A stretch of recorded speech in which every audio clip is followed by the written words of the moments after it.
count. Casey Matos has the bat. Singled her last time at the plate. And she likes, her personal saying is be a free spirit. I love that. I love that whole just be a free spirit and live in the moment and not worry about, what's going to happen the next hour, the next game, the next, it's just live the moment. Be a free spirit. That's what you need in softball, because softball, you hear it a lot. Softball's a game of failure. You can go 0 for 3, and then you can get a home run in your 4th at bat to win the game. Nice play at shortstop on a tough ball. Demi Turner charges it well, and she made the kind of play both with the hands and the feet there that we talked about earlier, the way you've got to convert. That was a great play, because the ball isn't going to skip as hard on the infield when it's wet, and she came up and barehanded this. Look how quick she's able to get rid of the ball. Great angle from her shoulders as she drops her back shoulder to be able to make that throw across her body. You can see those chop steps before she ever fielded the ball. She got the feet to the positioning that once the ball was in her hand, she was ready to do that kind of that off-balance, one-footed launch throw. Here's another chance for her, a backhand. Can she get it? Got it again, Demi Turner. Back-to-back, 2 great plays. And this is definitely a different Demi from the first part of the game. I mean, she's now starting to understand how she's going to have to get these slappers out. She's known how to play the ground ball. She's known how to read the ground balls.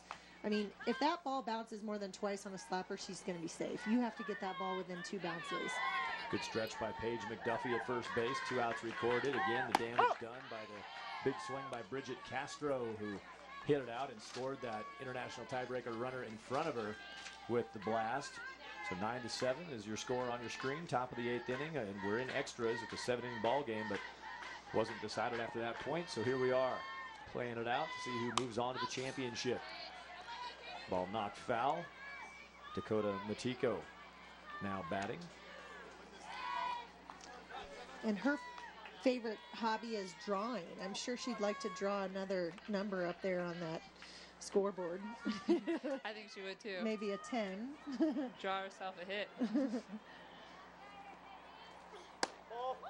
Again, let's just take a look at this catcher behind home plate. Again, she's working so hard for her pitcher back there, really, as that ball is coming across, really trying to angle the ball back in to make it look as good as possible to the umpire to possibly try and get a strike on that outside corner. That's Reagan Bunker. Good look inside the mask. Yeah, great framing and extension on those outside pitches. The ball is splintered down the first base line.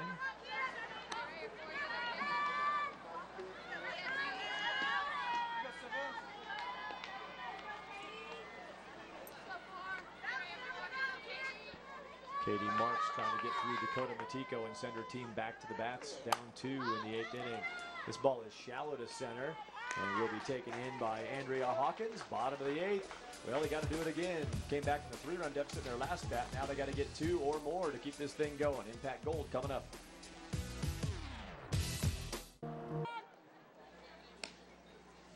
We enter the bottom of the 8th inning at the Triple Crown Fireworks and Sparkler Power Pool Showdown semifinal. And returning to the circle, Cheyenne Gandera will take back over the pitching duties, try to hold on to this 2-run lead for Miners Gold.